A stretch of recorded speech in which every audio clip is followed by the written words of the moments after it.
Fifth graders, welcome back to another technique video with Mr. Pitcher.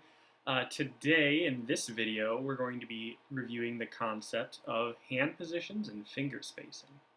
So if you're thinking back to what you already know about playing your orchestra instrument, we have talked about a couple of different hand positions that you can use in order to get different sounds out of your instrument. So you might be thinking, actually take a second and think of what colored hand positions that we've used in the past. What colors have we used? We've talked about two of them in class. We've talked about green hand position and blue hand position.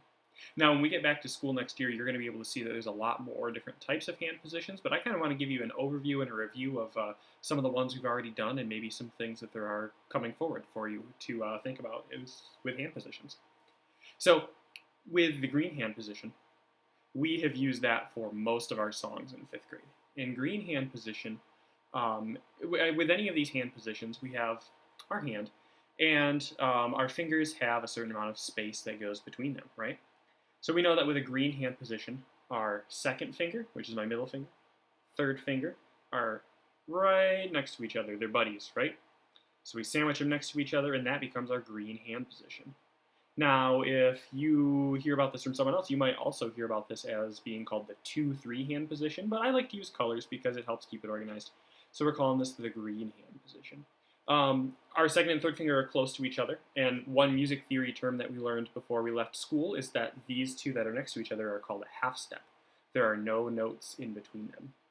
So we've got our half step here, and that's what makes that hand position. Between 2 and 3 are half step, they're touching. And then between, say, first finger, which is your pointing finger, 2, 3, 4, between first and second finger you have a whole step because there's a note that goes in between here. Now you might be thinking, oh, I can see right through it. You know, there's nothing that goes in between here. But when we go to some of our other hand positions, you'll know exactly what I'm talking about. So we've got whole step, half step, whole step. And they have different kinds of sounds, and that's how we get different sounds out of our instrument, right? Different combinations of whole steps and half steps. So we've got green hand position, 2 and 3 close. And then the other one we talked about was blue hand position, and that is 1 and 2 close. So you can see first and second finger are buddies. Now you've got that big space, whole step between second and third finger, and you've got a big whole step between third and fourth. So they're close here. That's blue, green, blue, green, blue, green. And try this with me. Try this with me. Go back and forth. Green, blue, green, blue, green. Now 2 and 3 have touched. 1 and 2 have touched. There's another combination of fingers that you can have touch. Your third and fourth finger can touch. If you bring those close together, you have what we call, trying to work on my camera angles there, you have what we call purple hand position, and that's something we start to get into in 6th grade, but if you're trying to advance your skills, you can use purple hand position to kind of build that. Your third and fourth finger touch, and in order to do that, your third finger has to stretch out towards the pinky.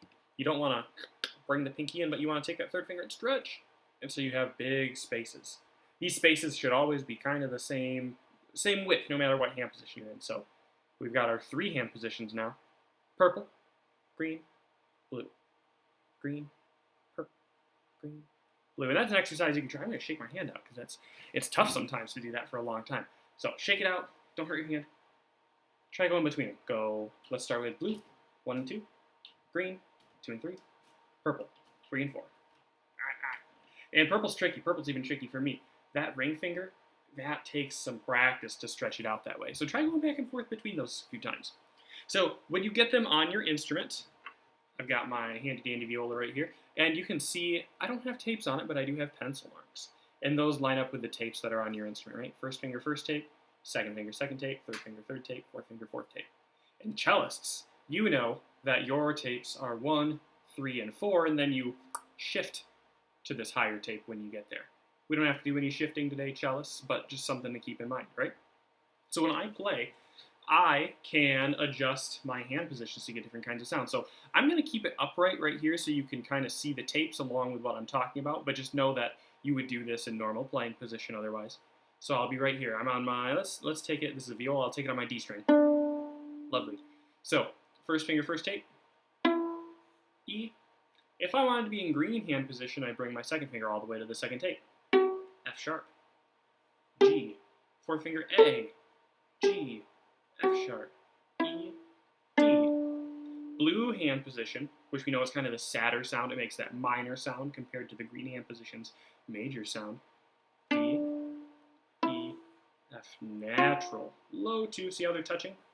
If I get right in there. No space between them. They are like smushed. Then I have G, which gets all the way off that tape, goes to the third one, and then A. I should have done this for green too. A, G, F natural, E, D. And let me show you green.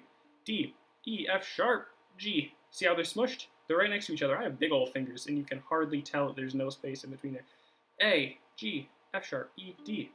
Now the third hand position we can use that we've talked about so far, and there are others that you'll learn about later down the road, purple. And this is for those people who are trying to go a little up farther and beyond, right? Purple hand position, you've got D, E, F sharp. Then you take that third finger and you stretch to go right in between the third and fourth tapes, and then fourth tape right on it. So you've got that half step, the smush, right between third and fourth finger.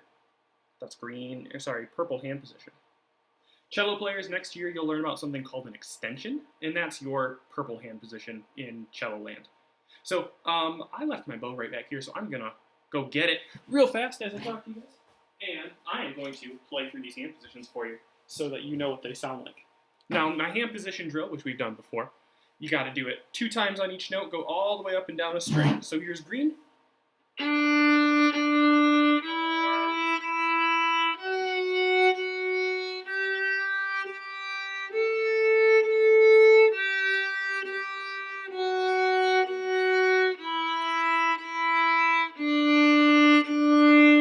Want to use that full bow. You want to get a really nice sound. I got to tighten my bow a little bit. I'm also going to jump over here in the frame so you can see my viola better. Blue hand position. Here's the sound. Low 2.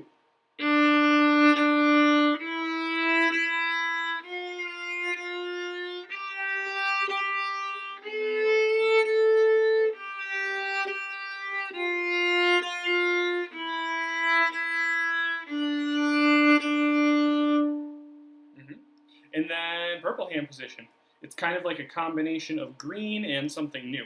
So it starts out green, and then you'll hear the difference here. So here's purple. High 3. F sharp. Stretch.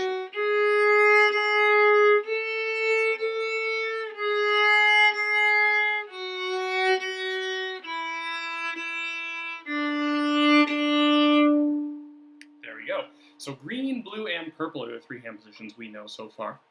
Cello players, you don't have, like we've talked about shifting up, right?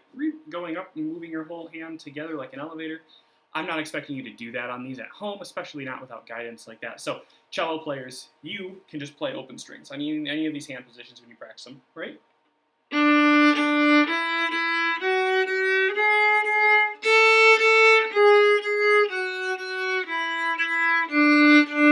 Violins and violas, I want you to get in the habit of making sure that you use your 4th finger because we start to use that a lot more.